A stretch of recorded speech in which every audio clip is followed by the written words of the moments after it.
भाजपा तो ये बोल रही है कि मुख्यमंत्री जी ने जो गारंटियां दी थी वो जनता को गुमराह करने वाली थी। ये कौन से लोग हैं जिनके कारण ये उपचुनाव हुआ? उन्होंने बोला कि यहाँ पे चैतन्य टैक्स चलता था। बिल्कुल, मुख्यमंत्री जी अगर कुछ बात कह रहे हैं तो उसका आधार है। इस वक्त कांग्रेस के दो ऐसे दिग्गज लीडर हैं हमीरपुर संसदीय सीट से ही, जो अनुराग ठाकुर की घेरेबंदी कर रहे हैं। अनुराग ठाकुर 5वीं बार फिर से कांग्रेस को ही पंच मार कर 5वीं बार सांसद बन जाएंगे। जो अपेक्षाएं जनता की रही हैं उनके ऊपर कहीं ना कहीं वो खरे नहीं उतरे हैं। इतना बड़ा कद, अनुराग सिंह ठाकुर केंद्रीय मंत्री, 4 बार सांसद, और एक कांग्रेस ने एक आम कार्यकर्ता के रूप में ही सतपाल रायजादा जैसे एक आम चेहरे को सामने ला दिया। तो बताना चाहता हूँ, कोई भी चुनाव में छोटा या बड़ा नहीं होता। मंगल सूत्र की बातें कर रहे हैं कि कांग्रेस सरकार आएगी तो आपका मंगल सूत्र छीन लेगी। भाजपा इन सब मुद्दों को भुनाने की कोशिश कर, राम मंदिर का मुद्दा है। मैं भी कांग्रेसी हूँ और मैं सनातनी हूँ। आपने बजरंगबली का टीका भी लगाया हुआ है। राम भगवान जी की बात करूं, देखिए, श्री रामचंद्र कृपालु भजमन हरण भव भय दारुणम नव कंज लोचन कंज मुख कर कंज पद कंजारुणम। आपके राजनीतिक गुरु कौन है? इसमें बिल्कुल दो राय नहीं है कि मेरे राजनीतिक जो गुरु के रूप में है विकास पुरुष श्री GS बाली जी ही हो रहे हैं। आज की डेट में उनके बेटे हैं, नगरोटा से पहली बार MLA बने रघुवीर सिंह बाली। आपको क्या लगता है कि आनंद शर्मा को भी नगरोटा बगवा से सबसे ज़्यादा लीड मिलेगी? नमस्कार, मैं हूं आपके साथ बालकृष्ण और आप देख रहे हैं समाचार फर्स्ट टू द पॉइंट। आज हमारे साथ मौजूद हैं दीपक लठ, जो ऊना कांग्रेस के महासचिव हैं और कांग्रेस के वरिष्ठ नेता भी हैं। आज हम उनसे जानेंगे कि वोटिंग के एक दिन पहले आखिर कांग्रेस और भाजपा में क्या माहौल बना हुआ है। सबसे पहले दीपक लठ जी, आपका समाचार फर्स्ट में स्वागत है। बहुत बहुत धन्यवाद बालकृष्ण जी आपका। दीपक जी, आपसे आजकल चुनाव चले हुए हैं, एक दिन का वक्त बचा है, कल वोटिंग है, तो आपको क्या लगता है कि कांग्रेस ने कितनी तैयारी की? मुख्यमंत्री जी हों या उप मुख्यमंत्री जी हों या उस कांग्रेस के जो भी लीडर हों, उन्होंने काफ़ी जनसभाएं की, कई मुद्दे उठाए, भाजपा ने भी कई मुद्दे उठाए। आपको क्या लगता है कि कांग्रेस किस जगह पर है इस वक्त? देखिए बालकृष्ण जी, आपको पता है चुनावी माहौल है। अगर हम कांग्रेस की बात करें तो हमारे माननीय मुख्यमंत्री जी, honourable chief minister Shri Sukhvinder Singh Sukhu ji, जो दिन रात कार्यरत हैं समाज सेवा में, एक राजनीति के लेवल से ऊपर उठ कर के उन्होंने कार्य किया है। सबसे पहले तो मैं ये बताना चाहता हूँ जनता को, जो जग जाहिर है, क्योंकि उन्होंने जब वो मुख्यमंत्री बने, सबसे पहला जो कार्य उन्होंने किया, जो आखिरी पंक्ति में व्यक्ति खड़ा हुआ है, बैठा हुआ है, जिस तक कि कोई पहुँच नहीं सकता, उन्होंने उनके लिए सुख आश्रय की स्थापना की। जो कि एक अनाथ व्यक्ति है, जिसको कोई नहीं अपनाना नहीं चाह रहा, तो उन्होंने उनके लिए सुखाश्रय एक सुखाश्रय की स्थापना की, ताकि जिनके माता पिता नहीं हैं उनकी माता पिता सरकार है। ये उनकी सोच को दर्शाता है, उनके विचार को दर्शाता है। हमेशा विचारों से पता चलता है। तो कांग्रेस की जो विचारधारा है, इससे आपको पता चलेगा आखिरी पंक्ति में खड़े हुए व्यक्ति के लिए न्याय दिलवाने की विचारधारा है। उसी विचारधारा के साथ जो हैं, हमने जो है धरातल पे कार्य किया है। माननीय मुख्यमंत्री जी हों, उप मुख्यमंत्री जी हों या हमारे और स्टालवर्ट जो लीडर हैं, सब जनता के बीच में गए हैं और इन्होंने पूरी जो है मेहनत की है। जो उसका जो परिणाम है आपको वो 4 जून को मिलेगा। अब आपका कहने का मतलब ये है कि कल 1 जून को वोटिंग है, तो मुख्यमंत्री जी के जो भी काम हैं उन कामों पर जनता वोट देगी। लेकिन भाजपा तो ये बोल रही है कि भाजपा तो इन कामों की बात ही नहीं कर रही है। भाजपा तो ये बोल रही है कि मुख्यमंत्री जी ने जो गारंटियां दी थी वो जनता को गुमराह करने वाली थी, सिर्फ झूठे वादे किए कांग्रेस ने। देखिए, ऐसा है, जब गारंटियों की बात आती है, सबसे पहले मैं ये कहूँगा आपसे कि इंदिरा गांधी प्यारी बहना योजना, जो सम्मान निधि योजना, जो एक माननीय मुख्यमंत्री जी ने लॉन्च की थी, उसका विरोध करने के लिए वो कौन सी पार्टी थी जो सबसे पहले पहुंची? सबसे पहले वो पहुंची। उसके बाद में मैं बताना चाहता हूं, चाहे वो सुख आश्रय है, चाहे वो इंदिरा गांधी प्यारी बहना योजना है, चाहे वो स्टार्टअप है, वो युवाओं के लिए रोजगार देने की बात है, वो दिन रात हमारे जो हैं माननीय मुख्यमंत्री जी कार्यरत हैं, ताकि हर एक जनमानस को जो है उसका लाभ जो है योजनाओं का मिल पाए। आप ऊना से आते हैं तो फिर मैं ऊना की ही बात करूंगा। ऊना में दो सीटों पर उपचुनाव है, एक गगरेट और एक कुटलैहड़। आप क्या क्या मानते हैं कि कुटलैहड़ और गगरेट में क्या स्थिति है कांग्रेस की? देखिए, सबसे पहले ये समझना ज़रूरी है हिमाचल प्रदेश की जनता को भी और हमारे ऊना के खास करके लोगों को भी कि उपचुनाव की आवश्यकता पड़ी क्यों और ये कौन से लोग हैं जिनके कारण ये उपचुनाव हुआ। देखिए, जब हिमाचल प्रदेश की माननीय जनता ने एक स्थिर सरकार दी तो वो कौन से ऐसे लोग हैं जिन्होंने इस स्थिति पे लाके आज ये बोझ जो है किनके कंधों के ऊपर पड़ा, आज लोगों के कंधे के ऊपर ही ये बोझ पड़ रहा है। तो जनता को सबसे पहले ये देखना चाहिए, क्योंकि ये चुन करके आने के बाद अपने हितों के लिए, जस्ट अपने हितों के लिए, क्योंकि आपको तो चुन करके विधायक बना करके भेज दिया गया, क्योंकि आपने विधायक का इलेक्शन लड़ा, चाहे वो कुटलैहड़ में हो चाहे वो गगरेट में हो। आपका ध्येय था कि आपने जनता की सेवा करनी है, इसीलिए आप राजनीति में आए, तो आपको चुन करके विधायक बना करके भेज दिया गया। परंतु ऐसे कौन से आपके पर्सनल इंटरेस्ट थे जो पूरे नहीं हो पा रहे थे? आपने कुठारघात किया, आपने जनता जनार्दन के विश्वास के साथ विश्वासघात किया। जहां आपको चुन करके विधानसभा, वो एक जो राजनीतिक जो विधानसभा एक तरह से एक मंदिर माना जाता है, जिसे मंदिर कहा जाता है लोकतंत्र का, उसके साथ आपने छल किया। तो हिमाचल प्रदेश की जनता जो है पहले तो आपको उसके लिए कभी माफ़ नहीं करेगी, क्योंकि ये स्थिति आपने बनाई अपने व्यक्तिगत हितों के कारण। लेकिन इनका तो आरोप ये है कि मुख्यमंत्री जी हमारे काम नहीं करते थे, हम जो भी काम उनके पास लेके जाते थे वो हमें इग्नोर करते थे, और भी कई तरह के आरोप मुख्यमंत्री पर उन्होंने लगाए हैं जो आज भाजपा से लड़ रहे हैं। और ये भी बोल रहे हैं कि उन्होंने भाजपा अपनी मर्ज़ी से ज्वाइन की है, उनको भाजपा की नीतियों और मोदी जी की नीतियों को देखकर ज्वाइन की है। देखिए, अगर ऐसी बात है कि भाई हमने भाजपा की नीतियों को देख करके ज्वाइन किया, तो आप कांग्रेस का टिकट मांगने के लिए क्यों आए थे? आपने कांग्रेस की विचारधारा, कांग्रेस की टिकट के ऊपर चुनाव क्यों लड़ा आपने? दूसरा, कौन से ऐसे कार्य हैं आप बताइए कि आपको सीएम कार्यालय से मिल जाएगा? आपने जो अपने विधायक, जो आपकी प्राथमिकताएं आपने बताई हैं, आपने जो कार्य दिए हैं, वो माननीय मुख्यमंत्री जी ने, मैं तो कहूँगा आप विधायक हैं, उन्होंने तो आम जनमानस जो उनके पास एक चिट्ठी लेकर के चला गया है, एक साधारण कागज के ऊपर अपना कार्य जो कि बिल्कुल संविधान के अनुरूप हो, उसको पूरा उन्होंने किया है। आप तो विधायक हैं, आपके तो चुने कार्य पूरे किए उन्होंने। ये एक तरह से निराधार आरोप है। आप अपने व्यक्तिगत हितों के कारण आपको लगा कि यहाँ मेरे जो है सपने वो पूरे नहीं होंगे, आप व्यक्तिगत हितों को आपने छल करके आप गए हैं, इसका जो है आपको परिणाम देखने को मिलेगा। अच्छा, मुख्यमंत्री जी ने चैतन्य शर्मा पर एक बहुत बड़ा आरोप लगाया है। हम ये वहाँ पे वो गए और उन्होंने बोला कि यहाँ पे चैतन्य टैक्स चलता था। मतलब मुख्यमंत्री जी चैतन्य टैक्स को बोल के क्या जाहिर करना चाह रहे थे? देखिए, ये जग जाहिर है, जो प्रताड़ित हैं, ये सुनने में यही आया था।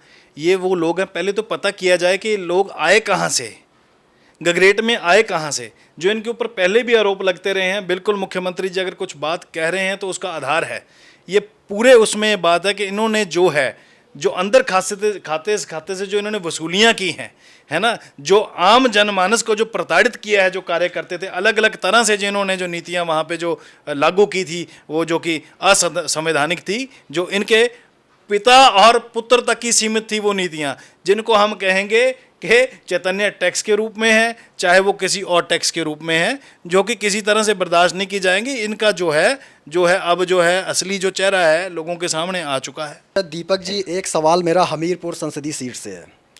अनुराग ठाकुर 5वीं बार सांसद बनने को बेताब हैं, तैयारियां कर रहे हैं, 4 बार उनको जनता चुन चुकी है, और उसी सीट पर जो है 4 उपचुनाव हैं, 4 सीटों पर। और सबसे बड़ी बात यह है कि इस वक्त कांग्रेस के 2 ऐसे दिग्गज लीडर हैं हमीरपुर संसदीय सीट से ही, जो अनुराग ठाकुर की घेरेबंदी कर रहे हैं। एक ऊना से उप मुख्यमंत्री हैं और एक हमीरपुर से मुख्यमंत्री ठाकुर सुखविंदर सिंह सुक्खू हैं। आप इस घेरेबंदी को कैसे देखते हैं?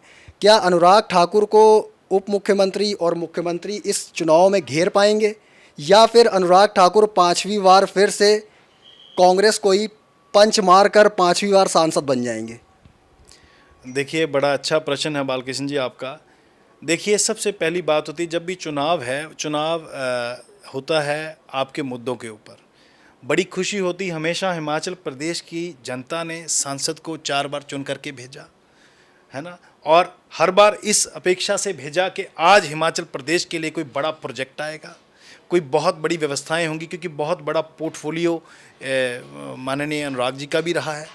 पर जो अपेक्षाएं, मैं ऐसा मानता हूं कि जो अपेक्षाएं जनता की रही हैं उनके ऊपर कहीं ना कहीं वो खरे नहीं उतरे हैं। चाहे मैं रेल लाइन की जब इन्होंने बात की तो जो रेल की बात कर रहे हैं तो रेल कहाँ तक पहुंची, बार बार की बात करें। चाहे वो बड़े प्रोजेक्ट पीजीआई की बात हम करते हैं तो पीजीआई का प्रोजेक्ट कहाँ पे पहुंचा, कोई ऐसा बड़ा प्रोजेक्ट जो कि आप यहाँ लेकर के आए हो। जहाँ तक घेरेबंदी की आप बात करते हैं, घेराबंदी नहीं होती। घेराबंदी मतलब कि आप अपने विचारों को, आप अपनी योजनाओं को, आप अपने किए कार्यों को लेकर के जाते हैं। जैसा कि मैं पहले भी बता चुका हूँ कि माननीय मुख्यमंत्री जी ने उनके विचार ये बताते हैं जब उन्होंने पहली बार शपथ ली, और शपथ लेते हुए पहला कार्य क्या किया, आम जनमानस के लिए, आम उन बेसहाराओं के लिए सुख आश्रय की स्थापना की जो आखिरी पंक्ति में खड़ा है, जो अपनी आवाज़ नहीं उठा सकता। ये सोच को दर्शाता है। जब इस सोच के साथ कि ये जो हमने चुना गया व्यक्ति है ये आम व्यक्ति है, ये उस आम व्यक्ति की बात को समझ सकता है जिसकी आवाज़ कहाँ तक नहीं पहुँचती, उसको मजबूत करना होता है। अनुराग ठाकुर बोलते हैं कि जो है मैं मेडिकल कॉलेज लेके आया, 4 लेन जो बन रहे हैं वो मेरी देन है, आईआईएम लेके आया, ट्रिपल आईटी लेके आया, एम्स लेके आया, और इसके अलावा भी जनता के मैंने बड़े काम किए हैं, तभी जनता उन्हें बार बार सांसद के रूप में चुन रही है। देखिए, ऐसा है, आप लेकर के आए या किया, क्योंकि आपकी इस समय केंद्र की सरकार है, आपका धर्म बन जाता है जो भी आप चीज़ लेकर के आते हैं ये। पर लेकिन ऐसे बोलना जी मैं लेकर के आया ऐसे पर इन मुद्दों को किन्होंने उठाया, जो हमारे स्थानीय विधायक थे, वहाँ के मौजूदा जो विधायक ट्रिपल आईटी की बात कर रहे हैं, तो उस मुद्दे को उन्होंने आगे लेकर के गए। विधायक जो हमारे हरोली के हैं, ट्रिपल आईटी की जहाँ स्थापना हुई है, वहाँ के जो विधायक हैं हमारे, उन्होंने इस मुद्दे को उठाया। आज माननीय डिप्टी चीफ मिनिस्टर हमारे मुकेश अग्निहोत्री जी इस मुद्दों को उठाते रहे हैं। तो आपका ये कार्य है आगे करना कि इस अगर सांसद बना करके आपको भेजा है, आप ये बोलेंगे कि जो डीपीआर बन करके आई हम उसके ऊपर कार्य नहीं करेंगे, ये आपका धर्म बन जाता है, ठीक है ना। बट लेकिन उस स्थानीय मुद्दों को कांग्रेस के विधायकों द्वारा उठाया गया है कि ये हमें ज़रूरत है। अच्छा, सतपाल रायज़ादा भी ऊना सदर से विधायक बन चुके हैं, आप भी ऊना सदर से ही आते हैं, और अनुराग सिंह ठाकुर के सामने सतपाल रायज़ादा को इस वक्त उतारा गया है। तो आपको क्या लगता है कि एक इतना बड़ा कद, अनुराग सिंह ठाकुर केंद्रीय मंत्री, 4 बार सांसद, और एक कांग्रेस ने एक आम कार्यकर्ता के रूप में ही सतपाल रायज़ादा जैसे एक आम चेहरे को सामने ला दिया है, एक बार वो विधायक बने हैं, तो आप अनुराग ठाकुर और सतपाल रायज़ादा के बीच की जो अंतर है उसको आप कैसे देखते हैं? हाँ, ये बड़ा अच्छा आपने एक, ये भी एक प्रश्न है आपका। देखिए, जब जब आपको चुनाव लड़ना होता तो पार्टी का आदेश होता है कि आपको ये चुनाव लड़ना है, इसमें कोई बड़ा या छोटा नहीं होता। मैंने पहले ही बोला कि हम मुद्दों को लेकर के जनता के बीच में जाते हैं। कोई भी आपका मुद्दा है, बात की जाए तो मैं बताना चाहता हूँ कोई भी चुनाव में छोटा या बड़ा नहीं होता, सबसे पहली बात है। ये फिर एक बार भूल कर रहे हैं अगर ऐसा सोच रहे हैं कि रज़ादा, सतपाल रज़ादा जो मेरे बड़े भाई की तरह हैं, सतपाल रज़ादा, ठीक है जी, मित्र भी हैं, हमारे बंधु भी हैं, और कोई कद छोटा है बड़ा नहीं होता, यही दोबारा भूल कर रहे हैं। कभी इनके जब चुनाव हुआ, जब इन्होंने चुनाव लड़ा तो यही सोचा जा रहा था इनका कद छोटा है, पर लेकिन माननीय इनके जो प्रदेश अध्यक्ष थे, है ना, उस समय उनको भी मुँह की खानी पड़ी थी। और मैं दोबारा फिर दोहराना चाहता हूँ कि भाई जो सतपाल रज़ादा है या ऊना की हमारी जनता है, ऊना की जनता ने जब जब जिसको आशीर्वाद दिया है वो संसद पहुंचा है, वो संसद पहुंचा है। तो किसी इस गलतफहमी में ना रहे कि रज़ादा का कद हल्का है। सतपाल रज़ादा एक चुनाव जीत चुके हैं, 2 उन्होंने चुनाव हारे हैं, चाहे अब पार्टी के वो हमारे हिमाचल कांग्रेस पार्टी के उपाध्यक्ष भी हैं, और एक कर्मठ कार्यकर्ता हैं, एक अच्छे नेता हैं। अच्छा दीपक जी, एक बात बताइए कि हमीरपुर संसदीय सीट जो है वो भाजपा के लिए तो बहुत ज़रूरी, मेन है ही है, साथ ही कांग्रेस के लिए भी इसलिए ज़रूरी है क्योंकि वहाँ से मुख्यमंत्री हैं और उप मुख्यमंत्री हैं, और वहाँ पे लगातार दिग्गजों की रैलियाँ हुई, रोड शो हुए, जैसे प्रियंका गांधी जी ने रोड शो किया, योगी आदित्यनाथ आए भाजपा की तरफ से, उन्होंने भी बड़ी बड़ी बातें की, और सबसे बड़ी बात यह है कि भाजपा के जो भी दिग्गज लीडर बाहर से आ रहे हैं, केंद्रीय नेतृत्व जो भी आ रहा है भाजपा का आया जो हिमाचल प्रदेश में अब तक, उसने सिर्फ आप मतलब उस वो आपदा, उनके भाषणों में आपदा का जो मुद्दा था वो दूर ही रहा, अलग रहा।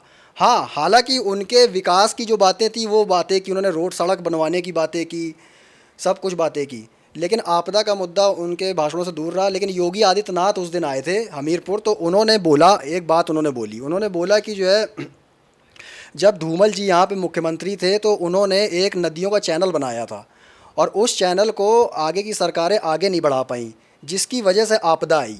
आप इस पर क्या बोलना चाहेंगे? देखिए, ऐसा है कि आरोप प्रत्यारोप करने की जो है वो एक अलग बात है।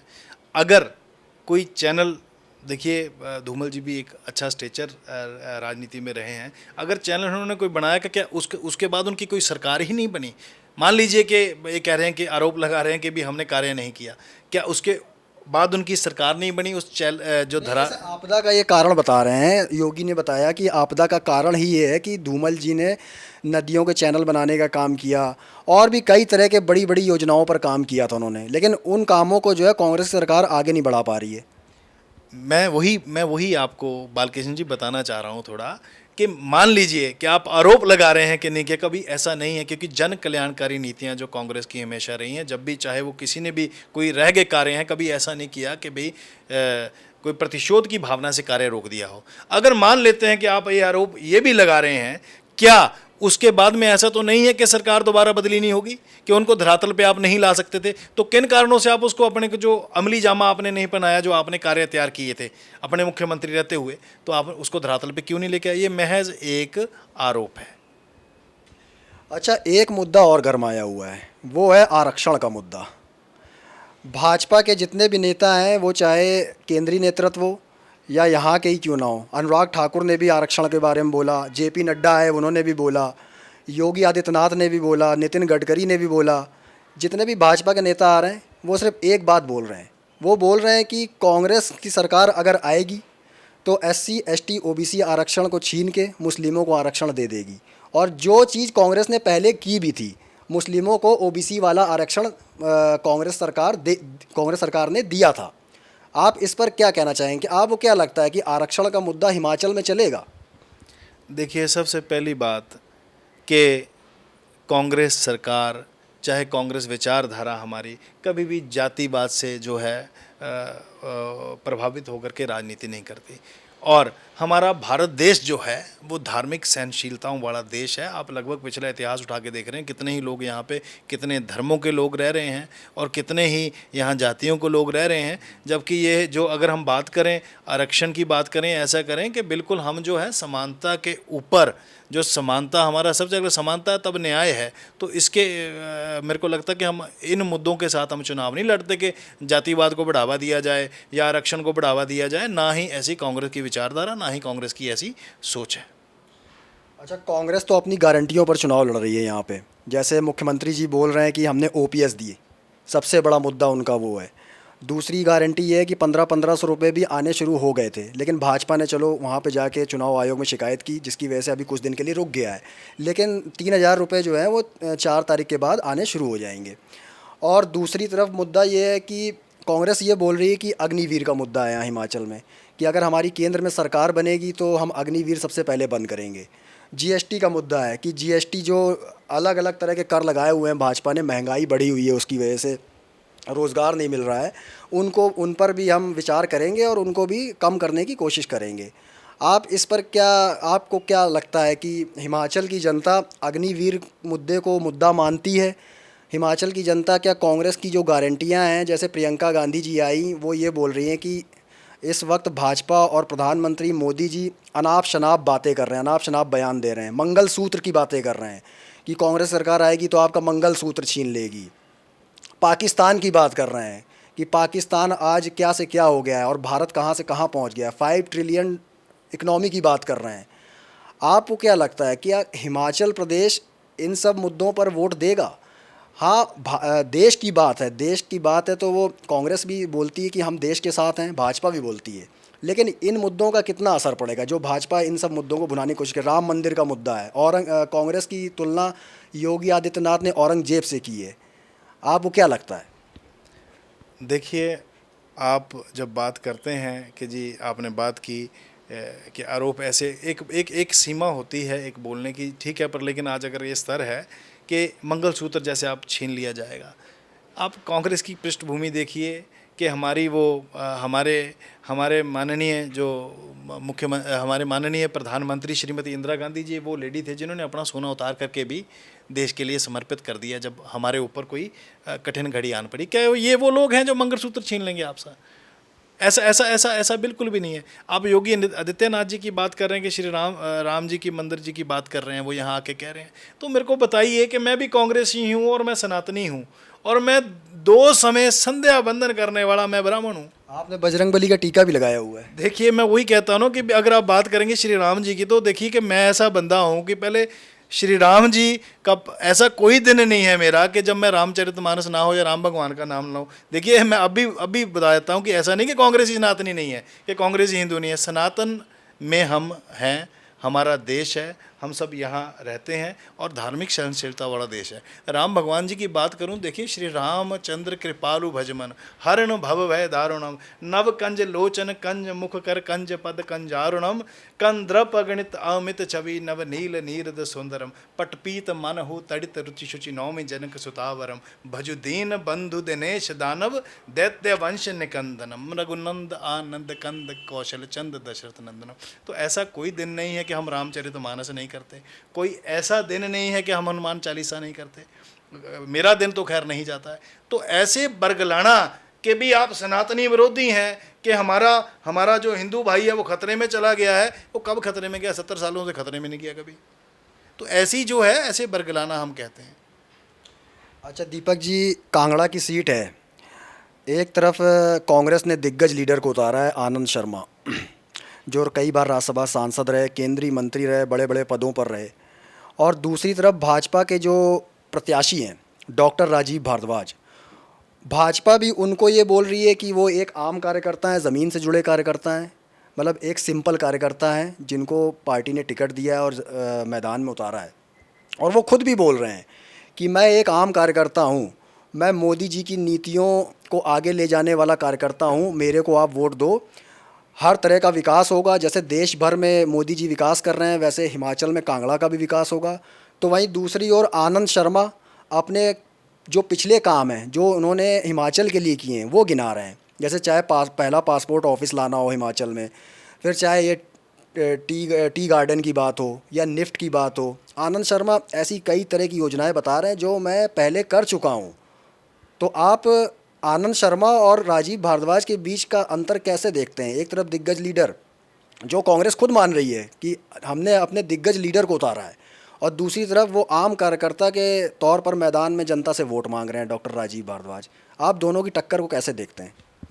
देखिए, ये आपने जो प्रश्न किया है बिल्कुल सुलझा हुआ व्यक्तित्व, एक मैं कहूँगा एक तरह से एक बुद्धिजीवी व्यक्ति आज कांगड़ा संसदीय सीट से लड़ रहा है। मेरे को लगता है कांगड़ा की जनता का भी एक तरह से सौभाग्य है। श्री आनंद शर्मा जी, जैसे आपने बताया, बहुत बड़ा स्टेचर, कॉमर्स मिनिस्टर रहे, टेक्सटाइल मिनिस्टर रहे हैं वो, और राज्यसभा में उन्होंने लीड किया है। और सबसे बड़ी बात है कि आम कार्यकर्ता, जब आप कंपैरिजन कर रहे हैं, हमारा दूसरी पार्टी से कंपैरिजन किया जाए, दूसरे कैंडिडेट से आनंद शर्मा जी का कंपैरिजन किया जा रहा है, तो आनंद शर्मा जी भी एक आम कार्यकर्ता से एनएसयूआई से जुड़े, एनएसयूआई में वो अध्यक्ष रहे, उसके बाद यूथ कांग्रेस के बाद उनके कैलिबर के अकॉर्डिंग वो राज्यसभा से होते हुए वो बड़े मंत्री, बड़े बड़े पदों पर रहे हैं। सो ये मैं कहूँगा, एक बार फिर पुनः कहूँगा कि भी ये सौभाग्य है कि एक अच्छा लीडर, एक अच्छा सांसद, पढ़ा लिखा, जो आपके लिए, हिमाचल प्रदेश के लिए, जो कि जब चुनाव नहीं लड़ा उन्होंने तब भी बड़े बड़े प्रोजेक्ट, जैसे आपने बात की कि निफ्ट की बात करी, आपने पासपोर्ट केंद्रों की बात करी, और भी ऐसे एमएलएज को उन्होंने, जब भी उन्होंने अपनी मांग रखी तो सब एमएलएज को उन्होंने पैसे दिए ताकि जो भी जनहित जो मुद्दे थे, वो जनहित जो भी समस्याएं थी, उनका जो है उनका फ़ायदा जो डायरेक्ट जनता को हो सके। तो मैं मानता हूं कि आज एक अवसर है कि एक बार फिर पुनः एक अच्छे लीडर को, आप एक अच्छे सांसद को चुने, जो कि श्री आनंद शर्मा जी के रूप में है। अच्छा, शिमला संसदीय सीट और मंडी संसदीय सीट की भी बात कर लेते हैं हम थोड़ी सी। शिमला से विनोद सुल्तानपुरी हैं कांग्रेस से, जिनके फादर जो हैं 6 बार सांसद रहे हैं, दिग्गज लीडर रहे हैं। और दूसरी तरफ सुरेश कश्यप को दोबारा टिकट दिया है भाजपा ने। आपको क्या लगता है कि दोनों के बीच में कैसी टक्कर, और जनता इस बार क्या सुरेश कश्यप को दोबारा जिताएगी, या कांग्रेस के नेतृत्व में जैसे 6 कैबिनेट मिनिस्टर शिमला में हैं, तो उसका कितना प्रभाव पड़ेगा, विनोद सुल्तानपुरी उसका कितना फ़ायदा ले सकेंगे? देखिए ऐसा है कि बात वही आ जाती है कि जब आपको चुन करके भेजा तो आपकी सरकार थी, आपने अपने संसदीय शिमला संसदीय क्षेत्र के लिए आपका संसद क्या लेकर के आया, और अगर आप कुछ भी लाने में असफल हैं और आपकी जो नीतियां हैं वो जनता विरोधी हैं, तो मुझे लगता है कि कहीं ना कहीं आपको वहाँ मुंह की खानी पड़ेगी। और मुझे नहीं लगता कि कोई ऐसा बड़ा प्रोजेक्ट भी वो लेकर के आए हैं या कोई ऐसा युवाओं के लिए कार्य किया हो। जन विरोधी नीतियां हैं। मुझे लगता है कि कहीं ना कहीं सुल्तानपुरी जी के पिताजी ने जो एक बहुत बड़े बड़े ओहदों पे रहे, अध्यक्ष, प्रदेश के अध्यक्ष भी रहे और मंत्री भी रहे, सांसद भी रहे वो, और उन्होंने जो है जन में जो जनहित जो कार्य किए हैं उसका एडवांटेज जो है सुल्तानपुरी जी को मिलेगा। नहीं, लेकिन सुरेश कश्यप को अगर दोबारा टिकट भाजपा ने दिया है तो कुछ ना कुछ तो देख कर दिया होगा, क्योंकि यहाँ कांगड़ा से तो किशन कपूर जी का टिकट काट दिया भाजपा ने। सुरेश कश्यप को अगर टिकट दिया है तो कुछ ना कुछ सुरेश कश्यप जी ने काम किए होंगे, इसलिए टिकट दिया होगा। देखिए ये उनका पार्टी का व्यक्तिगत अपना पर्सनल निर्णय है कि टिकट देना या टिकट नहीं देना। जब आप जनता के दरबार में जाते हैं तो जनता आपको अगर चुन करके भेजती है तो उनकी अपेक्षाएं होती हैं, एक्सपेक्टेशन होती हैं। अगर आप उनके ऊपर खरा नहीं उतरते तो आप चाहे एक बार जीते हैं चाहे 2 बार जीते हैं, आप जितनी मर्जी पर टिकट दे दें, वो फैसला जनता ने सुनाना है। मेरे को लगता है कि वो 4 जून का दिन आ रहा है, उस दिन वो जनता फैसला सुना देगी। अच्छा, इसी तरह से मंडी की बात कर लेते हैं। मंडी में एक तरफ विक्रमादित्य सिंह है और दूसरी तरफ कंगना रनौत हैं। कंगना रनौत सियासत की सीढ़ी पहली बार उन्होंने पहली सीढ़ी पर पहली बार कदम रखा है इस वक्त। उनको मोदी जी ने और अमित शाह जी ने यहाँ का मंडी से टिकट दिया और मैदान में अचानक से लाके उतार दिया। हालांकि भाजपा का कहना है, और कंगना रनौत खुद बोल रही हैं कि मैं मंडी की बेटी हूँ, इसलिए मेरे को टिकट दिया और मेरे को मंडी की सेवा करने का मौका दीजिए। देखिए ऐसा है, बॉलीवुड और राजनीति 2 अलग विषय हैं। अभिनेता नेता बनना चाहता है, वहीं बड़ा भारी गैप आ जाता है। देखिए ऐसा नहीं है, आप मंडी की बेटी होने का दावा कर रही हैं, बड़ी अच्छी बात है, ठीक है ना। हमारी हिमाचल की बेटी है ना, परफॉर्म कर रही है बॉलीवुड में, हमारी पहचान है कि कंगना रनौत एक बहुत बड़ा नाम है। विक्रमादित्य बोल रहे हैं कि जो है आपदा में मंडी की बेटी काम क्यों नहीं आई, उनका अकाउंट फ्रीज हो गया था, पैसे नहीं आ रहे थे। देखिए मैं वही कहना चाह रहा हूँ जी, मैं उसी विषय के ऊपर मैं जाना चाह रहा हूँ। मैं वही बिल्कुल कहने चाह रहा था कि आप मंडी की बेटी हैं, है ना, आपने बड़ा काम किया। क्या उस समय पे क्या ऐसे कौन से अकाउंट आपके फ्रीज हो गए, किसने हैक कर लिए अकाउंट, है ना, कि आप इतनी बड़ी आपदा की घड़ी में, जहाँ पे मुझे लगता है कि हमारे माननीय मुख्यमंत्री जी ने अपने, मेरे को लगता है कि ब्रेड एंड बटर के भी पैसे, फीसों के पैसे भी मेरे को लग दिए, कुछ एक रखे होने, वो सारे माननीय मुख्यमंत्री जी ने दे दिए, है ना। आपका तो आप, मुझे लगता है आप मेरे को असमर्थ रहे आप देने में। उस समय हिमाचल की बेटी का कर्तव्य था कि जो उनके जो देवतुल्य हमारी जनता जो त्राही त्राही कर रही थी, आप उस समय आके खड़ी होती, आप उस समय बात करते, तो आप उस समय आप बात करते उस समय, तो बड़ी अच्छी बात होती है ये बात कहने के लिए हिमाचल की बेटी। हम इस बात को नहीं कहेंगे आप हिमाचल की बेटी नहीं है, पर आप हिमाचल की बेटी का कहीं ना कहीं धर्म निभाने में असफल रही हैं, आपको मानना पड़ेगा। और इसका जो मैं फिर कहूँगा, ये जो फैसला है ना, जो हिमाचल प्रदेश की जनता, आप बोलिए आपको बेटी मानेंगे, पर लेकिन जो आपने धर्म नहीं निभाया है उसका भी वो आपको फैसला सुनाएंगे। अच्छा, ऊना की आप बात कर लेते हैं। अब ऊना में आपको क्या लगता है, मुकेश अग्निहोत्री जी जितना काम कर रहे हैं कांग्रेस पार्टी के लिए भी और अपने प्रत्याशी के लिए भी हमीरपुर में, तो आपको क्या लगता है कि ऊना में कितनी लीड कांग्रेस दिलवा पाएगी अपने सतपाल रायजादा कैंडिडेट को? देखिए जिस तरह से आपने बात की कि हमारे उप मुख्यमंत्री जी भी हैं मुकेश अग्निहोत्री जी, वो दिन रात जो है मैं कहूँ ऑन द टो अभी आपने परसों की उनकी रैली देखी होगी, एक बहुत बड़ी उन्होंने जो हरोली में आयोजित की रैली, अपने दम पे जो एक विधायक लेवल पे उन्होंने जो एक रैली होती है, मेरे को लगता है एक शानदार रैली का आयोजन था, जिससे पता चल जाता है कि बिल्कुल जो है हमारी जिला ऊना की, चाहे हम बात करें हरोली है, हमारा गगरेट है या सदर ऊना है, पूरा बिल्कुल एक माहौल बना हुआ है कि हमने अपने जो है इस बार संसद में अपने सांसद को पहुंचाना है। और उसके लिए मुकेश अग्निहोत्री जी दिन रात एक, जैसे हम कहते हैं, कार्यकर्ता के, अपने कार्यकर्ताओं के साथ एक कर्मठ कार्यकर्ता की तरह एक डटे हुए हैं, और वो बिल्कुल वहाँ से लीड दिलवाएंगे। ये कहना कि भाई कितनी आ जाएगी, नंबर फिक्स करना ही मुश्किल है, बट लेकिन ये बिल्कुल मैं निश्चित तौर से कह सकता हूँ कि ऊना जिला से हमारा जो प्रत्याशी है उसको लीड मिलेगी। अच्छा, सतपाल रायज़ादा जी जब पहली बार एमएलए बने थे, 2017 की बात है शायद, उस वक्त आप भी कांग्रेस के पैनल में थे। आपने भी काफ़ी काम किया है। आप एनएसयूआई में भी रहे, छात्र नेता भी रहे, और अब कांग्रेस की मेन बॉडी में ऊना कांग्रेस के महासचिव हैं।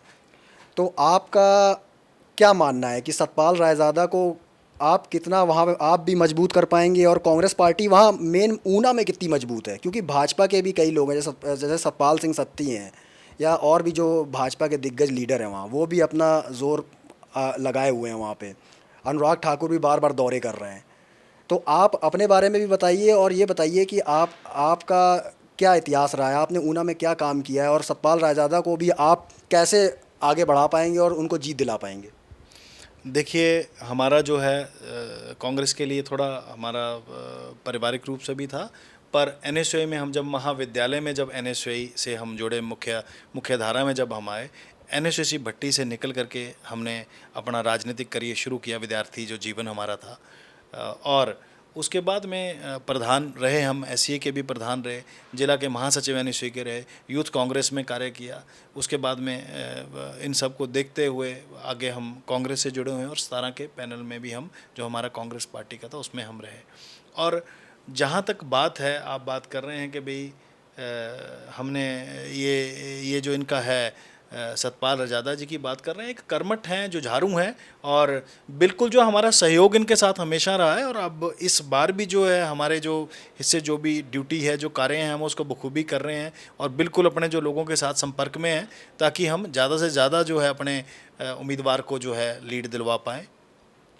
अच्छा, एक सवाल मेरा ये है अब कि आपने कांग्रेस में बड़ा काम किया है, यूथ में भी रहे, जैसे आपने बताया छात्र नेता रहे, एनएसयूआई में रहे। आपके राजनीतिक गुरु कौन है? आपने किनसे, आप किसकी उंगली पकड़कर कांग्रेस में आए थे आप? और आपने किनसे राजनीति के सारे दांव पेच सीखे?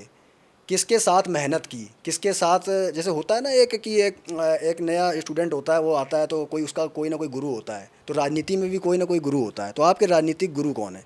हाँ, ये आपने बड़ा अच्छा प्रश्न किया है बालकृष्ण जी। ये मैं बताना चाहता हूँ कि मैं छात्र राजनीति में जब हम जुड़े और कार्य किया, तो मैं बिल्कुल भावनात्मक रूप से भी श्री विकास पुरुष श्री जीएस बाली से जुड़ा रहा। मैं इसमें बिल्कुल दो राय नहीं है कि मेरे राजनीतिक जो गुरु के रूप में हैं विकास पुरुष श्री जीएस बाली जी ही वो रहे हैं, जिन्होंने हमें हर जगह सपोर्ट किया है ना, हर जगह हमें किस तरह से आपने कार्य करना है, जो लोग हैं जिनको सही रूप में ज़रूरत है ना, उन तक वो आपकी मदद पहुंचनी चाहिए। राजनीति में आने का मकसद आपका ये होना चाहिए। बहुत बारीकी से उन्होंने हमें ये चीज़ें बताई। अच्छा, विकास पुरुष श्री जीएस बाली जी की आपने बात की। आज की डेट में उनके बेटे हैं, नगरोटा से पहली बार एमएलए बने, रघुवीर सिंह बाली।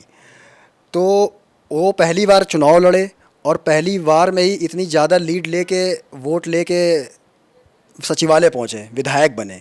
उनके बारे में आप क्या कहना चाहेंगे? उनको धर्मशाला की जिम्मेदारी भी इस वक्त दी गई है। देखिए, रघुवीर सिंह बाली जी जो हैं एक यूथ आइकन है। वो हिमाचल प्रदेश के ही नेता ना होकर के एक देश का एक व्यक्तित्व है, राष्ट्रीय सचिव हैं। वो राष्ट्रीय सचिव होने के नाते उनके पास जो जिम्मेवारियाँ थी, बंगाल के प्रभारी भी रहे, तो एक तरह से हिमाचल प्रदेश का भी नाम उन्होंने एक रोशन किया है। विधानसभा में अपनी नगरोटा बगवा विधानसभा क्षेत्र में वो सर्वाधिक मतों के साथ जो अपने उसमें सर्वाधिक मतों के साथ जीत करके विधानसभा पहुंचे। उसके बाद में उनको कैबिनेट रैंक जो कि मेरे को लगता है टूरिज़्म में उनको मिला, और उन्होंने अपने प्रयासों से, अथक प्रयासों से जो है उसके लिए करोड़ों रुपया लेकर के आए प्रोजेक्ट्स के लिए, जो कि आपको आने वाले दिनों में, अभी दिखाई नहीं दे रहा है, आने वाले दिनों में आपको टूरिज़्म का दिखाई देगा किस तरीके से कायाकल्प होता है। और रघुवीर सिंह बाली जी ने भी ये साबित कर दिया कि वो अपने प्रदेश की, अपने विधानसभा क्षेत्र के लोगों की, जनता के लिए दिन रात प्रयासरत हैं। मैं ये आपको बताना चाहूँगा कि एक ऐसा नेता जो सुबह जिसकी दिनचर्या शुरू होती है 6 बजे, अपना कार्यकाल 7 बजे शुरू करते हैं, मेरे को लगता है वो 3 बजे तड़के तक चलता है, अर्ली इन द मॉर्निंग तक, यानी कि AM टू AM कार्य करने वाला अगर आपके पास विधायक है किसी भी कॉन्स्टिट्यूंसी के पास, मेरे को लगता है कि फिर कॉन्स्टिट्यूंसी वालों को सोचने की ज़रूरत नहीं है। और कोई भी व्यक्ति लोगों के बीच में खाना खाने का समय नहीं, बस भाई मैं ये भी काम करवा दूं, मैं ये भी कार्य कर दूं, जो कि हम देखते हैं, जो दिनचर्या में हम देखते हैं कि हर तरह से वो डेडिकेटेड हैं, डिवोटेड हैं अपनी जनता के लिए, यानी कि बेशुमार उनको जनता प्यार करती है। मेरे को लगता है कि ऐसे युवाओं की भी आवश्यकता है जो कि समर्पित हों अपनी जनता के लिए।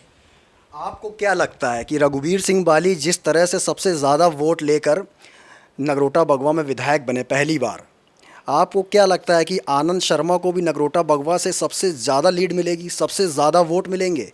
सबसे बड़ी बात यह है कि कांग्रेस के पास पूरे कांगड़ा चंबा में सबसे ज़्यादा विधायक हैं, तो उसका असर आनंद शर्मा के लिए कितना पड़ेगा? देखिए, जैसे कि आपने बात की कि लीड की बात की, अवश्य ही लीड मिलेगी, क्योंकि सबसे ज़्यादा विधायक हमारे पास हैं, और ये व्यक्तिगत जिम्मेवारी बन जाती है प्रत्येक विधायक की कि जो पार्टी ने उम्मीदवार उतारे हैं, कोई भी उम्मीदवार उतारा है तो उसको व्यक्तिगत रूप से जो है मजबूत करना, आगे लेकर के जाना, और जहां आप जीते हैं वहां से आपको सुनिश्चित करना कि वहां से लीड आए, तभी आपका जो है संसद पहुंचता है। अच्छा, एक सवाल मेरा ये है आपसे, मैं हिमाचल की जो भाजपा है उसकी बात करूंगा थोड़ा। जैसे जयराम ठाकुर जी हैं, जयराम ठाकुर जी बोलते हैं कि मैं जो भी संस्थान लेके आया, जितने भी संस्थान लेके आया, मेरे सारे संस्थानों पर ताला लगा दिया। जयराम ठाकुर जी बोलते हैं कि ये तालाबंदी वाली सरकार है। सुक्खू जी जब से आए हैं उनको पता ही नहीं चल रहा है कि कौन से संस्थान में खोलने चाहिए, कौन से संस्थानों पर ताला लगाने चाहिए। तो उनका यही एक आरोप है, सबसे बड़ा आरोप, शुरू से यही आरोप है।